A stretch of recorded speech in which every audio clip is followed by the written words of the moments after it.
Welcome to an undisclosed location in County Tyrone. These three 5-amp batteries, relatively young 5-amp batteries, made it to this custom built facility needing specialist treatment. Despite none of these being over 2 years old, there's none of them charge or work. Because I'm the de facto power tool battery doctor of the internet, I quickly triage these batteries and diagnose them with the same problem.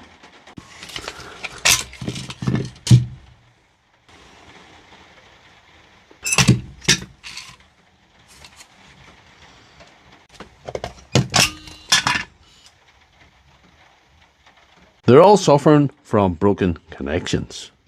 Some of the more observant of you may have noticed these two look different. These two are the same, and that's due to the fact that DeWalt changed the design of their batteries in 2024. This is the old board and that's the new board, but the issue is the same. Before we all start jumping in the bandwagon and start accusing DeWalt of shitty battery design, we need to realise what that little broken link is for. What you're looking at here, ladies and gentlemen, is a fusible link designed to protect the battery from catastrophic overload. So therefore, this isn't a design issue from DeWalt. Because these are all from the same owner and the same fault happened, these batteries are in fact victims of battery abuse. So tell me again where he touched you. Thankfully, not that kind of abuse. No, the abuse I speak of is running these too hard on a tool, like an old angle grinder, an old brushed angle grinder would do this.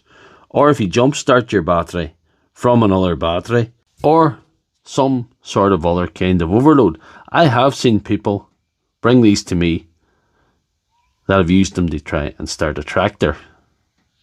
Don't do that. The surgery to re-establish the connections within these batteries is quite simple. However, I cannot recommend battery repair to anyone unless you're a fake internet doctor, a high-functioning madman, or both. So the only question remains is not what we're going to do, it's how we're going to do it. There are so many ways we can reconnect these connections within these batteries. I'm going to show you 3 possible surgical routes we could take and discuss the good and bad points of each way. Option 1, because this is basically a fuse, we're going to replace it with a fuse. This is a fuse out of a welder, and we're going to just solder this straight in. This is a 50 amp fuse. It might be a little light if this guy does the same thing again, because this is saying 52 amps. So we're going to try that for the first option.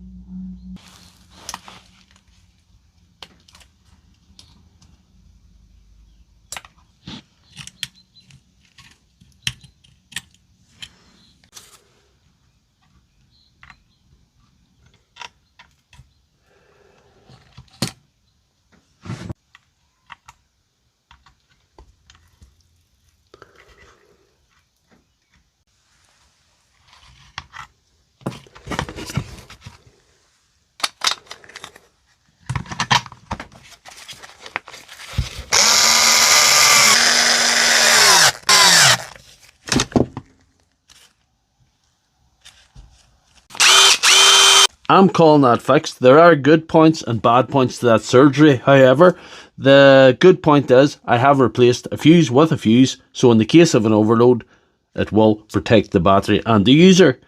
However, I have used a 50 amp fuse, and the batteries are in fact marked 52 amp there. So it might be a little low if the guy's going to be rough and ready with it, as he has been, but time will tell.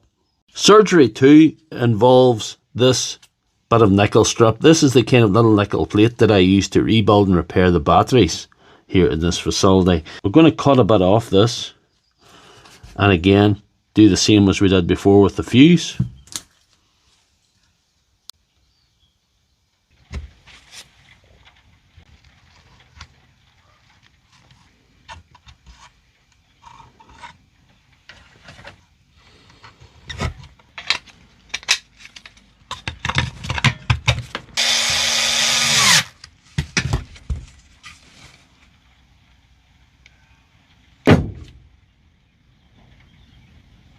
Again, calling that one fixed.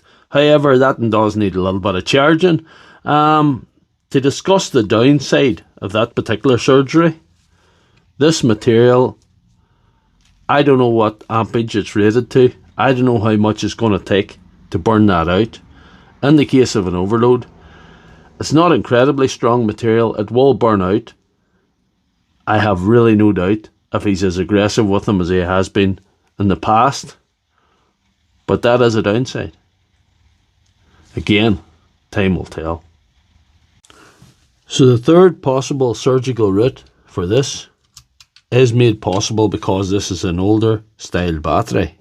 What we intend to do is replace this whole piece of material with the original material of a donor battery. Here we have a donor with, well, it's DOA. It's past its serviceable life.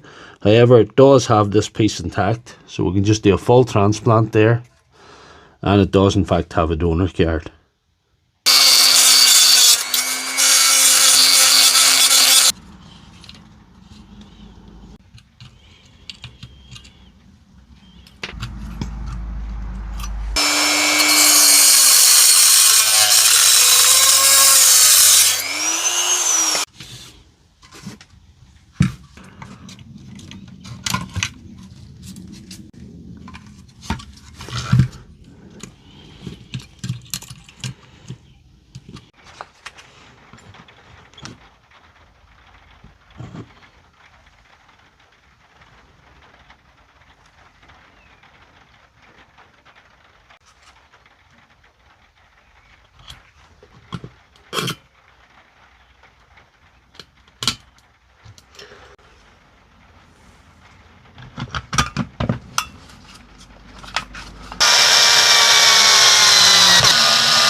I'm calling that fixed, and I will call it the best fix of the three because I've used the original material.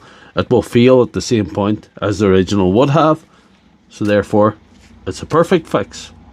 All three batteries successfully made it through surgery. I can discharge them from this facility successfully and release them into the wild. However, the guy that owns them, if he does the same thing, I will see them again. If you enjoyed this video, please give me a thumbs up and consider subscribing to the channel.